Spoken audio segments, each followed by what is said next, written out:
Dear learners, welcome to the channel again. आज का हमारा टॉपिक रहेगा tools and applications for online teaching. यानी कौन कौन से ऐसे टूल्स और एप्लीकेशंस होते हैं जो एक टीचर को ज़रूरत होती है ऑनलाइन टीचिंग के लिए। देखिए, कोविड के बाद से आप देख रहे हैं कि ज़्यादातर ऑनलाइन टीचिंग प्लेटफॉर्म्स के थ्रू होने लगी है। कोचिंग्स वगैरह पर भी इसका प्रभाव पड़ा है, वो सब बातें आप जानते ही हैं। तो आज हम ये देखेंगे टूल्स और एप्लीकेशंस कौन कौन से ऐसे हैं, उनकी क्या फंक्शनैलिटी है और ये क्यों ज़रूरी होते हैं। पहले इसको समझ लेते हैं। देखिए, ये टूल्स जो हैं वैल्यूएबल रहते हैं ऑनलाइन टीचर्स के लिए, क्योंकि ये ऐसी फंक्शनैलिटी ऑफ़र करते हैं कि जिससे आप अपने स्टूडेंट से बातचीत कर सकते हैं, कंटेंट का क्रिएशन कर सकते हैं, कोलैबोरेट कर सकते हैं, उनका असेसमेंट कर सकते हैं और वर्चुअल क्लासरूम मैनेजमेंट इत्यादि ये सब काम कर सकते हैं। कौन से टूल लिए जाएंगे, कौन से टूल नहीं लिए जाएंगे, ये डिपेंड करता है टीचर्स की अपनी टीचिंग नीड्स को ध्यान में रखते हुए और किस तरीके का वो कंटेंट डिलीवर कर रहे हैं, इस चीज़ को ध्यान में रखते हुए। तो सबसे पहले देख लेते हैं, वीडियो कॉन्फ्रेंसिंग टूल तो ज़रूरी है। जैसे आप देखते हैं जूम और गूगल मीट है, इसके थ्रू हम क्या कर सकते हैं, टीचर और बच्चे जो भी लर्नर्स हैं वो आपस में जुड़ सकते हैं, अपनी स्क्रीन को शेयर कर सकते हैं, वीडियो मीटिंग कर सकते हैं और रिकॉर्डिंग सेशन चला सकते हैं। सेम गूगल मीट में भी है, वीडियो कॉल्स हो जाएगी, स्क्रीन शेयर हो जाएगी और गूगल का जो वर्क प्लेस पूरा सिस्टम है उससे, वर्क स्पेस सिस्टम, उससे यहाँ पर भी कोलैबोरेशन हो जाता है। तो सबसे पहले टूल चाहिए होते हैं वीडियो कॉन्फ्रेंसिंग के। दूसरा लर्निंग मैनेजमेंट सिस्टम, जिसको हम LMS कहते हैं, इसका एक स्पेशल वीडियो भी बना हुआ है हमारे चैनल पर। LMS में क्या होता है, कोर्स को पूरा जो मैनेजमेंट किया जाता है कि कब कौन सा बच्चा आकर कितनी फ़ीस दे रहा है, कब कितना कोर्स उसने कर लिया है, कब उसको कंटेंट की डिलीवरी करनी है, कब असेसमेंट करना है। तो पूरा ये एक लर्निंग मैनेजमेंट सिस्टम होता है।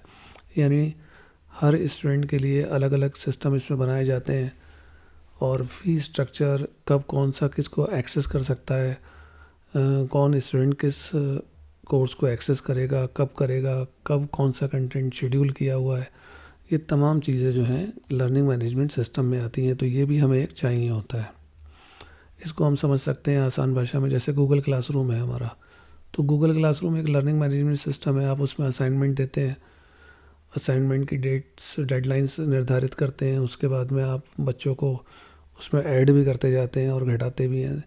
ये तमाम चीज़ें जो हैं ये लर्निंग मैनेजमेंट सिस्टम में आती हैं। इसके अलावा एक टूल ये चाहिए होता है स्क्रीन रिकॉर्डिंग एंड शेयरिंग का। जैसे टीचर कुछ पढ़ा रहे हैं, उनको कुछ रिकॉर्ड करना है और शेयर करना है, तो ये हमारा टूल होता है। OBS स्टूडियो ले सकते हैं, आइसक्रीम स्क्रीन रिकॉर्डर ले सकते हैं। इससे क्या हो जाएगा, स्क्रीन की रिकॉर्डिंग हो जाती है, एडिटिंग हो जाती है और वीडियो को शेयर कर सकते हैं। अच्छा, इसमें एक ख़ास बात ये भी है कि ये टूल फ्री है। हालांकि आइसक्रीम वाला जो है तो उसमें कुछ पेड वर्जन भी आता है, लेकिन बहुत सारे ऐसे भी हैं जो फ्री होते हैं। तो इससे हम स्क्रीनशॉट्स ले सकते हैं, रिकॉर्डिंग कर सकते हैं, ये सारी चीज़ें रहती हैं।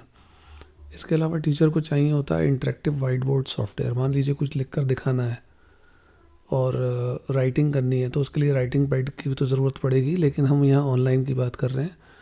तो जैसे मान लीजिए ये पूरा एरिया है, ये वाला, ये तो सब लिखा हुआ है, लेकिन मान लीजिए अगर ये वाइट होता और यहाँ कुछ ड्रॉ करके दिखाना होता, तो ऐसे केस में वाइट बोर्ड की जब ज़रूरत पड़ती है तो हम माइक्रोसॉफ्ट का free of cost white board होता है वो यूज़ करते हैं। किसके लिए, ड्राइंग के लिए, राइटिंग के लिए, ब्रेनस्टॉर्मिंग के लिए। जैम बोर्ड भी गूगल का है, ये भी बहुत फेमस है। ओके, अब इसको समझ लेते हैं ये क्या है।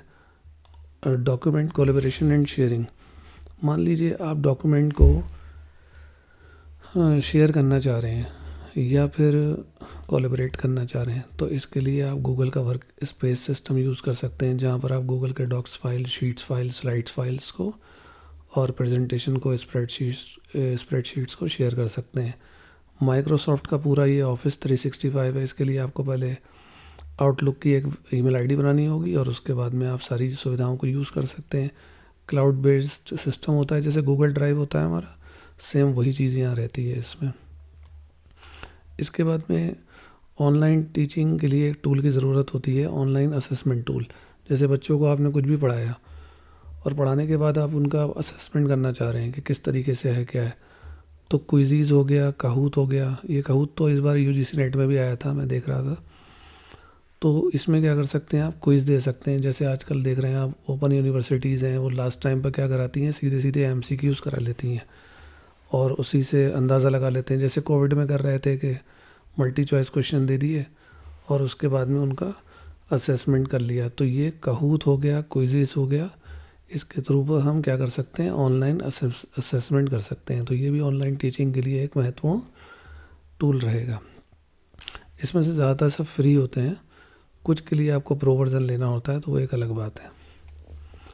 कम्युनिकेशन एंड कोलैबोरेशन टूल्स, जैसे कि आप मैसेज कर रहे हैं, टीम कम्युनिकेशन हो रहा है टीचर्स के दौरान, टीचर्स के मध्य में या स्टाफ के मध्य में, तो उसके लिए एक स्लैक नाम का टूल आता है, वो यूज़ करते हैं।